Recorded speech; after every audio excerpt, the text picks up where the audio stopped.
Our first scripture lesson comes from Isaiah, chapter 25, verses 6 through 9. I believe it is on page 617 of your Pew Bible. On this mountain, the Lord of hosts will make for all peoples a feast of rich food, a feast of well-matured wines, of rich food filled with marrow, of well-matured wines strained clear. And he will destroy on this mountain the shroud that is cast over all peoples, the sheet that is spread over all nations. He will swallow up in death forever. Then the Lord God will wipe away the tears from all faces, and the disgrace of his people he will take away from all the earth, for the Lord has spoken. It will be said on that day, Lo, this is our God, we have waited for him, so that he might save us. This is the Lord for whom we have waited. Let us be glad and rejoice in his salvation. Our thanks to all those who provided lilies for this Easter celebration. If you wanted to take them home, please do so after the service. Otherwise, we'll deliver them to those who are homebound. Our gospel message this day comes to us from the 20th chapter of the Gospel of John. Early on the first day of the week, while it was yet still dark, Mary Magdalene came to the tomb, and she saw that the stone had been removed from the tomb. So she ran and went to Simon Peter and to the other disciple, the one whom Jesus loved. And she said to them, They have taken the Lord out of the tomb, and we do not know where they have laid him. Peter and the other disciple came out, and they went toward the tomb. The two were running together, but the other disciple outran Peter, and he reached the tomb first. The beloved disciple bent down and looked in and saw the linen wrappings lying there, but he did not go in. Simon Peter came, following after him, and went into the tomb. He saw the linen wrappings lying there, and the cloth that had been on Jesus' head, not lying with the linen wrappings, but rolled up in a place by itself. Then the other disciple, who reached the tomb first, also went in, and he saw, and he believed, for as yet they did not understand the scripture that Jesus must rise from the dead. Then the disciples returned to their homes. But Mary stood weeping outside the tomb. As she wept, she bent over, and she looked into the tomb, and she saw two angels in white sitting where the body of Jesus had lain, one at the head and the other at the feet. They said to her, Woman, why are you weeping? She said to them, They have taken away my Lord, and I do not know where they have laid him. When she had said this, she turned round and saw Jesus standing there, but she did not know that it was Jesus. Jesus said to her, Woman, why are you weeping? For whom are you looking? Supposing him to be the gardener, she said to Jesus, Sir, if you have carried the body away, tell me where you have laid him, and I will take him away.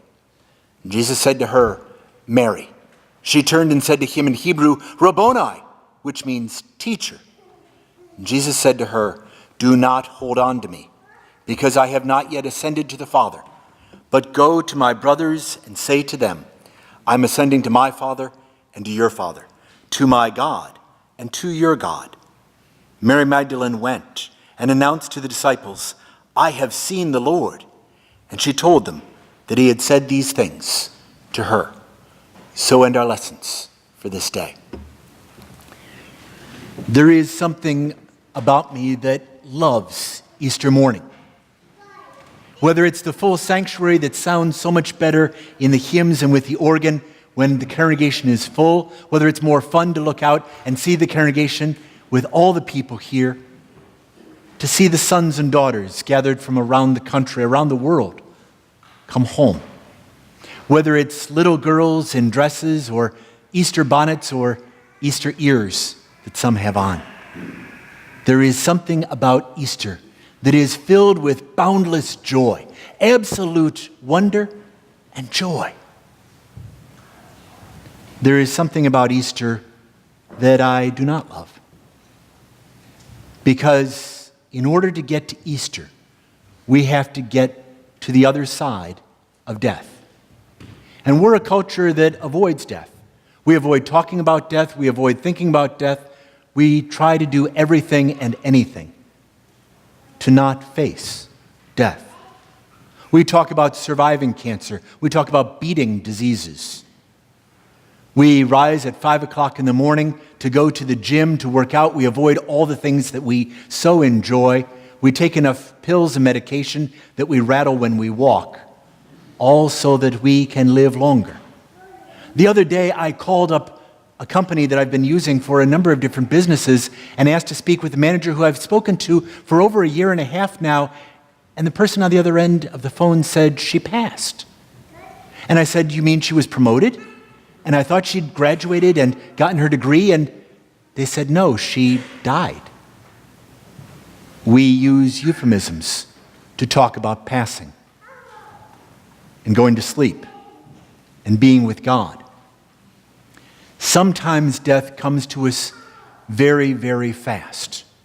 An SUV that gets hit by a train, a plane that crashes out of the sky into a mountain, and we're unexpected for it, and it takes a while to get over the shock. Sometimes death happens to us over a long, long time. There are many different kinds of deaths, not only deaths from illnesses, but when your loved one leaves you legal papers and a note that says, "I don't want to be married to you anymore." When your family says, "We need to have a family intervention," and we're cutting you off. When you've worked at a job for all your life and given your time and energy on holidays and evenings, and suddenly there are layoffs. When you've given the last 40 years working at that mortgage, trying to pay it down, and suddenly you discover that it's worth less than when you originally bought it. There are all kinds of different deaths that we face. But the Gospel of John is different in the answers that it gives to death. So often, the Bible, throughout the Old Testament, throughout the Gospels of Matthew, Mark, and Luke, describes death as being like the 5 questions of journalism. Who, what, when, where, how. It's like an autopsy. We want to know how they died. And we can get a report that says that the chemistry was this, that this happened at this hour of the day or the night, and who the doctors were and who the nurses were, and everyone is described. But it doesn't answer why. The Gospels of Matthew, Mark, and Luke leave us with the empty tomb. The women ran away afraid. They told it to the disciples, and they thought it was an idle tale, and so none remembered it. But John's Gospel is different. In all the other Gospels, there are several who go to the tomb early in the day. In John's Gospel, it's Mary who comes alone, while it is still dark. And I think perhaps that darkness is not only that the sun hadn't yet risen, but in herself, it's still dark also. She's still grieving for Jesus. And she gets to the tomb, and whereas in Matthew, Mark, and Luke, the tomb is still closed, and there's all these pyrotechnics that happen. Lightning comes down out of the sky, thunder, the earth quakes, and the stone is rolled back, and the guards are paralyzed in fear. Instead, here, when Mary gets to the tomb, there's no trumpets.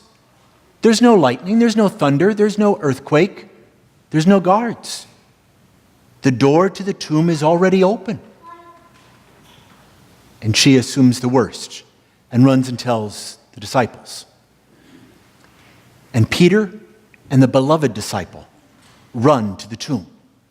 Who is the beloved disciple?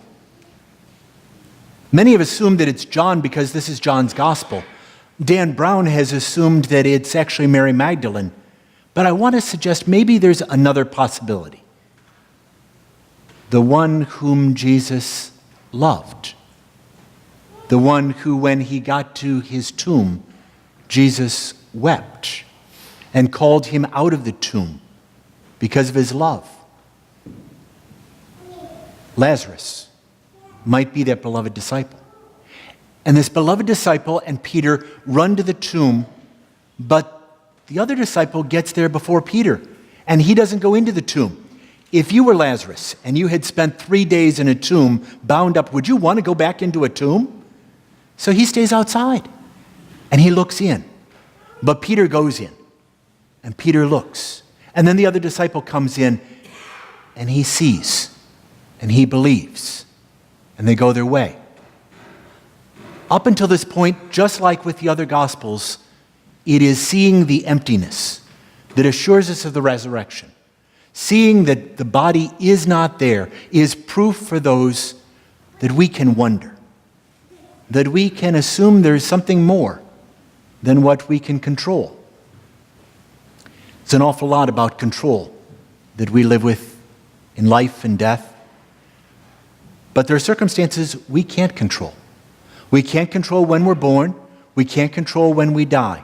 We can't control who we're born to. We can't control how we die. We may have a name for it, but that may not be the actual circumstance for when and how.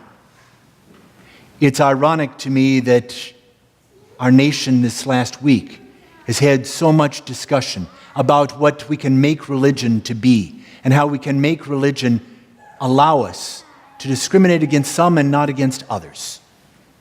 Ironic because 70 years ago this week, on the 9th of April, Dietrich Bonhoeffer, who was a Christian minister, stood up against the Nazi state, stood up against the church at the time to say, no, we can't make religion be about hate. We can't make religion be about prejudice. We cannot discriminate against others. Even if it means my death, I cannot. And for this, he was arrested by the Gestapo. He was taken to a concentration camp. And 3 weeks before the end of the war, he was put to death. We can't make death be what we want. We can't make religion be what we want. As much as we control about life, instead, what the Gospel of John gives to us are answers of why.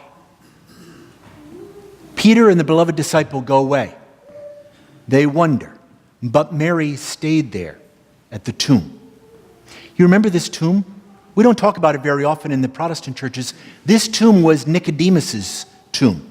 Nicodemus had been there in the Gospel of John in the 3rd chapter. He's the Pharisee who came at night asking Jesus all these questions. All this that I want to understand that I do not know. Help me to know why.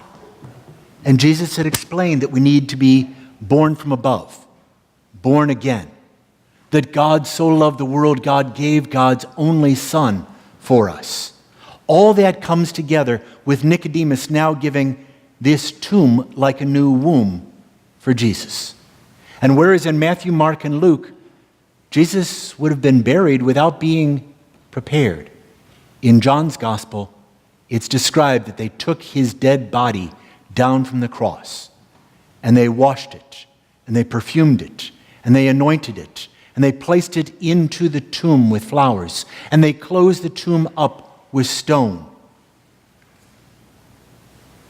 They are assured that Jesus is dead and sealed forever, that death has put an end to this Jesus story. But Mary stayed at the tomb. Matthew has a different story about this. Mary, on her way home, confronts Jesus. It's the only place in the gospel that there's an exclamation point. And in it, Jesus jumps out and says, "Hail!" It's like saying, "Boo!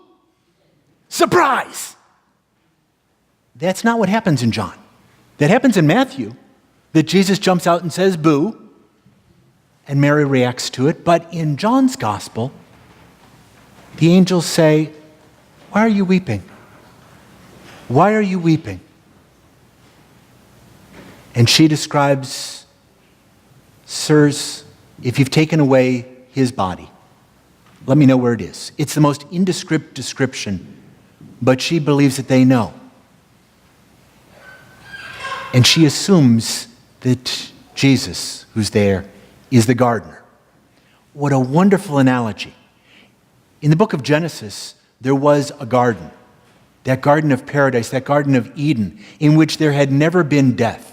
That place where we were one with God, where we could see God, we could hear God, we could do what God asked of us to do. And we lived in paradise. But we sinned, and we were separate from God. We were sent out, and we became mortal, and we died. And here, in this garden, with the context of death, now Jesus provides the opportunity for a new resurrected life. But instead of saying, boo, Jesus says, Mary. Many of us have pet names for each other. Mario described last week that his pet name is Hippo. And where's Mel? Mel went out with him. Mel's pet name is Monkey, and their baby is going to be Ducky. We all have names for each other, affectionate names. When Jesus called Mary, Mary, by her first name, with that intonation that was personal, that was intimate, she responded, Rabboni. This is not a teacher-student. This is, she ran up and she gave him the greatest big bear hug you could ever get. She wrapped her arms around him like she would never let go. And Jesus said, don't hold on to me. Two strange things about this passage. First, that they're asking, why are you weeping? Oftentimes, I've had people in church who've come up to me afterwards saying, I'm sorry that I cry in church. Please don't apologize for that. Where better could we weep than in church? On your wedding days, did you cry? I did. At the birth of your child, at the baptism of your child, did you cry? Of course. At the death of a loved one, do we cry? Absolutely. So where better to weep than here in church? And where better to kiss and to love? But here Jesus says, don't hold on to me.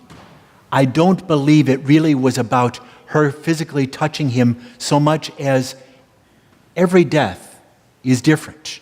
You can't grab that resurrection and make it fit every circumstance from hereafter. Jesus died once and for all, killing death, killing sin, so that no longer would there be any separation from us. Now we can live in full relationship with God and have no fears and no doubts, but have absolute joy. But for the other deaths, for the firings from a job, for the divorces, for the losses, it still hurts. And we're still wounded. And at those times we need to follow Jesus' example and forgive. The answer to why with death is not that Jesus came back, not that he beat it, but rather that he killed death once and forevermore, and now we can live a life in resurrection. So in doing so, we call each other by pet names. Judy, Sandy, Sue, Marianne, Allie. We know each other. We call each other by name. We recognize each other and we make room for each other. We live resurrected lives. This morning as I got to the church, it was still dark out. There was a full blood moon. And I unlocked the lower doors and came through the church and came to unlock the main doors that we'll go out in a minute to see the doves. And as I did, there was a body lying there in front of the door. And I said, "Excuse me," and he woke up. And here, huddled in a sleeping bag, was a man with long brown hair and a beard. Now, on Easter morning, when it's still dark and you find a man with long brown hair and a beard outside the church doors, you don't say, "Get away from here." You say, "Come in. It's cold outside. Come in and rest and make yourself comfortable." And we made coffee and Mario brought bagels and we shared breakfast together and then helped him on his way. He had come home to visit his daughters, whom he had never seen, and now is on his way back to his home. We didn't ask his name. We didn't ask him to pay for breakfast. We didn't ask what he wanted. We simply said, "You're cold. Sleeping outside is hard. Come in where it's warm, and we'll feed you." That is the answer to why of life and faith and resurrection, that we need to live life trusting the stranger and welcoming each other into our lives. Having heard all these words,